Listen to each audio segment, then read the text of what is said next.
കാശ് ചെലവില്ലാതെ അനുഗ്രഹം. മകരജ്യോതി ദൈവികമല്ല, മനുഷ്യർ കത്തിച്ച് കാണിക്കുന്നതത്രേ. എന്നാൽ ഇതിനാൽ ഐശ്വര്യപ്പെടാൻ മകരജ്യോതി വീട്ടിൽ തെളിയിച്ചാൽ ശബരിമലയിലെ അതേ ഫലം കിട്ടും. മകരജ്യോതി സ്വയം തെളിയുന്നതാണെന്ന് ദേവസ്വവും മനുഷ്യർ കത്തിക്കുന്നതാണെന്ന് യുക്തിവാദികളും തമ്മിലെ ദീർഘകാല തർക്കം അവസാനിച്ചത് മകരജ്യോതി സ്വയം തെളിയുന്നതല്ലെന്നും മനുഷ്യർ കത്തിക്കുന്നതാണെന്നും ശബരിമല മുതിർന്ന തന്ത്രി 2008 മെയ് 27 പത്രപ്രസ്താവന നടത്തിയതോടെയാണ്.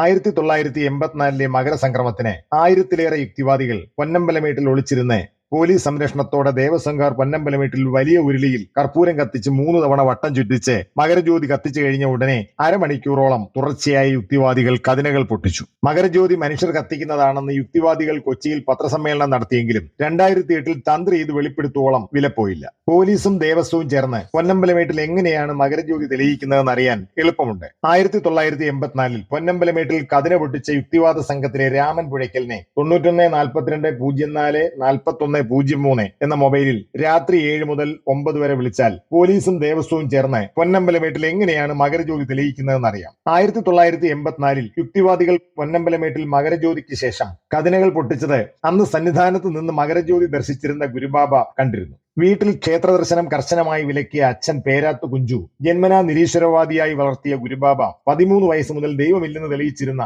യുക്തിവാദ പ്രചാരകനായിരിക്കെയാണ് 25-ാം വയസ്സിൽ ഭക്തിമാർഗിയായത്. യുക്തിവാദം ഉപേക്ഷിക്കാതെ ആത്മീയ മാർഗിയായ ഗുരുബാബ ദൈവമില്ലെന്ന് തെളിയിച്ച് അനേകം ഭക്തരെ പിന്തിരിപ്പിച്ചതിലെ പ്രായച്ചിത്തമായി അനേകം യുക്തിവാദികളെ ഭക്തിമാർഗിയാക്കിയ കൂട്ടത്തിൽ യുക്തിവാദിയായ രാമനെയും ഭക്തനാക്കി. ഭക്തിമാർഗിയായതോടെ മാസം തോറും ശബരിമലയ്ക്ക് പോയിരുന്ന ഗുരുബാബ 1987 സന്യസിക്കുവോളം 81 തവണ ശബരിമലയ്ക്ക് പോയിരുന്നു. പൊന്നമ്പലമേട്ടിൽ മകരജ്യോതി കത്തിച്ച് കാണിക്കാൻ പോയിട്ടുള്ള ഒരു പോലീസ് SI മകരജ്യോതി മനുഷ്യർ കത്തിച്ച് കാണിക്കുന്നതാണെന്ന് ഗുരുബാബയോട് 1981 വെളിപ്പെടുത്തിയിരുന്നു. ആകാശത്ത് ദൃശ്യമാകുന്ന നക്ഷത്രങ്ങളിൽ ഏറ്റവും തിളക്കമാർന്നതും ഭൂമിയുടെ 25 മടങ്ങ് വലിപ്പമുള്ളതുമാണ് മകരനക്ഷത്രം. ഭൂമിയിൽ നിന്ന് 8.6 പ്രകാശവർഷത്തോളം ദൂരത്തിലുള്ള മകരനക്ഷത്രത്തിന്റെ പ്രകാശം ഭൂമിയിലെത്താൻ 8.6 വർഷം എടുക്കുമെന്ന് നാസ കണ്ടെത്തിയിട്ടുണ്ട്. സൂര്യൻ മകരരാശിയിലേക്ക് കടക്കുന്ന ദിവസം ആകാശത്ത് തെക്ക് കിഴക്ക് കാണപ്പെടുന്നതിനാലാണ് ഇതിന് മകരനക്ഷത്രം എന്ന പേരുണ്ടായത്. അയ്യപ്പസ്വാമിയുടെ മൂലസ്വരൂപം കുടികൊള്ളുന്ന പൊന്നമ്പലമേട് ശബരിമലയുടെ തെക്ക് കിഴക്കായാണ്. ഇതിനാലാകണം പൊന്നമ്പലമേട്ടിൽ തപസ്സനുഷ്ഠിച്ചിരുന്ന മുനിമാരുടെ നിർദ്ദേശപ്രകാരം ശബരിമല ക്ഷേത്രം സ്ഥാപിച്ച കാലം മുതൽ പൊന്നമ്പലമേട്ടിൽ മലയരയന്മാർ മകരജ്യോതി കത്തിച്ചിരുന്നത്. ദേവസ്വം ബോർഡ് ശബരിമല ഏറ്റെടുത്തത് മുതൽ പോലീസ് സംരക്ഷണത്തോടെ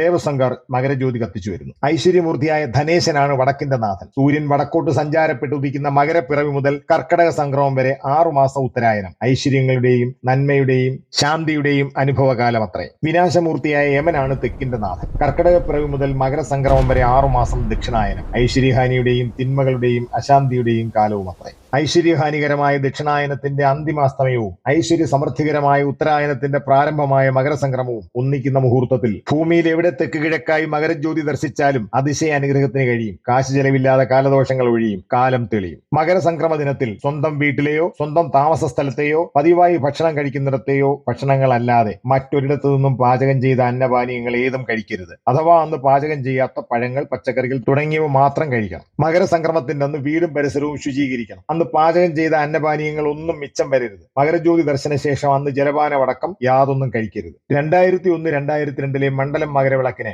1.25 കോടി ഭക്തർ 2002 ശബരിമലയിൽ എത്തിയെങ്കിലും ഇവരിൽ വെറും 3 പേരെ മാത്രമാണ് അയ്യപ്പസ്വാമി അനുഗ്രഹിച്ചതെന്നും വ്രതാനുഷ്ഠാനങ്ങളിൽ ഭക്തർ വിമുഖരായി മാറിയതാണ് ഇതിന് കാരണമെന്നും ശബരിമലയിൽ 2002 നടത്തിയ അഷ്ടമംഗല്യ സ്വർണ്ണ പ്രശ്നത്തിൽ തെളിഞ്ഞിരുന്നു. 2026 മകരജ്യോതി ഏകാദശിയിലായതിനാൽ അന്ന് ജലപാനരഹിത പൂർണ്ണോപവാസമോ പഴങ്ങൾ, പച്ചക്കറികൾ കഴിച്ചുള്ള മധ്യമോപവാസമോ ആണ് ഐശ്വര്യത്തിന് ഉചിതം. അഥവാ അന്ന് പാചകം ചെയ്ത ഭക്ഷണം കഴിക്കുന്ന പക്ഷം 3 മണി മുതൽ പൂർണ്ണോപവാസം അനുഷ്ഠിക്കണം. പിറ്റേന്ന് പുലർച്ചെ 3 മണിക്ക് തീർത്ഥപാരണയും 4:30 മണിക്ക് നിവേദ്യപാരണയും 5:15 മണിക്ക് പ്രസാദപാരണയും 6 മണിക്ക് പാനീയാന്നപാരണയും കഴിച്ച ശേഷം 9 മണി മുതൽ പതിവ് ഭക്ഷണമാകാം. സന്ധ്യയ്ക്ക് മുന്നേ കുളിച്ച് കഴുകി ഉണക്കിയ നല്ല വസ്ത്രങ്ങൾ ധരിച്ച് സൗകര്യപ്രദമായ വിധം മുറിക്കകത്തോ മുറ്റത്തോ ടെറസിലോ വടക്കും തെക്കും തിരിയിട്ട നെയ്വിളക്ക് തെക്ക് കിഴക്കായി കൊളുത്തിവെച്ച് പൊന്നമ്പലമേട്ടിലെ മകരജ്യോതി ദർശിക്കും പോലെ സന്ധ്യയ്ക്ക് 6 മണി മുതൽ 6:48 വരെ ഒരു മുഹൂർത്തക്കാലം മകരജ്യോതി ദർശിക്കണം. ഇടയ്ക്ക് അണയാത്ത വിധം നെയ്വിളക്ക് ജ്വലിക്കണം. 6:48 കർപ്പൂരാരതിയോടെ വിളക്കണയ്ക്കാം. ഈ 48 മിനിറ്റ് മൗനമായോ എല്ലാവരും ചേർന്ന് പതിഞ്ഞ സ്വരത്തിലോ ഒരേ ഇഷ്ടമന്ത്രമോ അയ്യപ്പ മൂലമന്ത്രമോ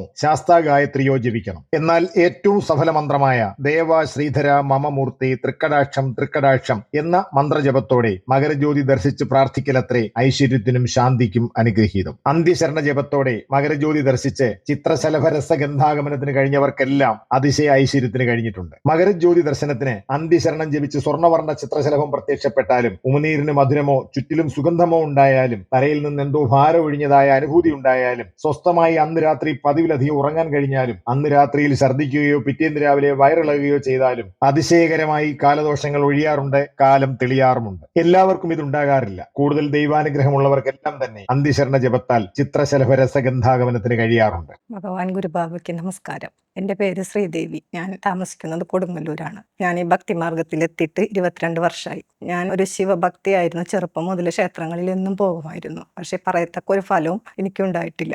പിന്നെ ഭഗവാൻ ഗുരുബാബയുടെ ഭക്തിമാർഗത്തിലെത്തിയതിനു ശേഷമാണ് അമാവാസി ഉപാസന എടുക്കാൻ തുടങ്ങിയ പിന്നെയാണ് ഇരുള് നിറഞ്ഞ എൻ്റെ ജീവിതത്തിലേക്ക് വെളിച്ചമെത്തി തുടങ്ങിയത്. എൻ്റെ ഭർത്താവിന് 2 വലിയ ആക്സിഡന്റുകൾ നടന്ന് അതിൽ നിന്ന് രക്ഷ തന്ന് പിന്നെ സാമ്പത്തികമായിട്ടുള്ള ബുദ്ധിമുട്ടുകൾ നീങ്ങി വീട് വൃത്തിയായി വെച്ച് മകളുടെ വിവാഹം കഴിച്ച് മകൻ ഇപ്പൊ പ്രാർത്ഥിച്ച പോലെ നല്ല ജോലിയിൽ എത്തിയിട്ടുണ്ട്. ഞാൻ അതിനുള്ള അഭിവൃദ്ധി തരാൻ കൂടി ഞാൻ ഭഗവാനോട് പ്രാർത്ഥിക്കുന്നു. ഭഗവാന്റെ പ്രത്യക്ഷ അനുഗ്രഹമായിട്ട് വരുന്നത് ചിത്രശലഭം നാവിലെ രുചിയും പിന്നെ സുഗന്ധവുമാണ്. എനിക്ക് അനുഭവപ്പെട്ടിട്ടുള്ളത് സന്ധ്യാസമയത്ത് വിളക്ക് വെക്കുമ്പോഴും ഉപവാസം എടുക്കുമ്പോഴും മനസ്സ് നൊന്ത് പ്രാർത്ഥിക്കുമ്പോഴും ചിത്രശലഭത്തിന്റെ ആഗമനമാണ്. നമ്മൾ നിസ്സഹായരായി പോകുന്ന അവസ്ഥയിൽ നമ്മുടെ കൈപിടിക്കാൻ എന്നും ഭഗവാൻ ഗുരുബാബ ഉണ്ടായിരിക്കും. ഇതെന്റെ അനുഭവമാണ്, സത്യമാണ്. ഇന്ത്യയിൽ മാത്രമല്ല ദൈവവിശ്വാസത്തിന് വിലക്കുള്ള ചൈനയിലടക്കം 16 വിദേശ രാജ്യങ്ങളിൽ ഇതിനകം ഗുരുബാബയോട് അന്ത്യശരണം പ്രാർത്ഥിച്ച് ചിത്രശലഭാഗമനത്തിന് കഴിഞ്ഞിട്ടുണ്ട്. പരീക്ഷിക്കാൻ പണച്ചെലവില്ലല്ലോ. വാരണകളെക്കുറിച്ചും അന്ത്യശരണ ജപത്തെക്കുറിച്ചും അറിയാൻ 91 420 666 99 മൊബൈലിൽ അഞ്ജലി അന്തർജനത്തെ വിളിക്കാം. നിങ്ങൾക്ക് വ്യക്തിപരമായും കുടുംബപരമായും സകല ഐശ്വര്യങ്ങൾക്കായും ഹൈന്ദവ മഹത്വങ്ങൾ തിരിച്ചറിയാനും കാശ് ചെലവില്ലാത്ത വേദകാല പ്രശ്ന പരിഹാരങ്ങൾക്കായും you are your god YouTube channel subscribe ചെയ്യുന്നതോടൊപ്പം ഉറ്റവർക്കെല്ലാം ഇത് ഷെയർ ചെയ്യുകയും വേണം. ഗുരുവായൂർ ക്ഷേത്രത്തിൽ നിന്ന്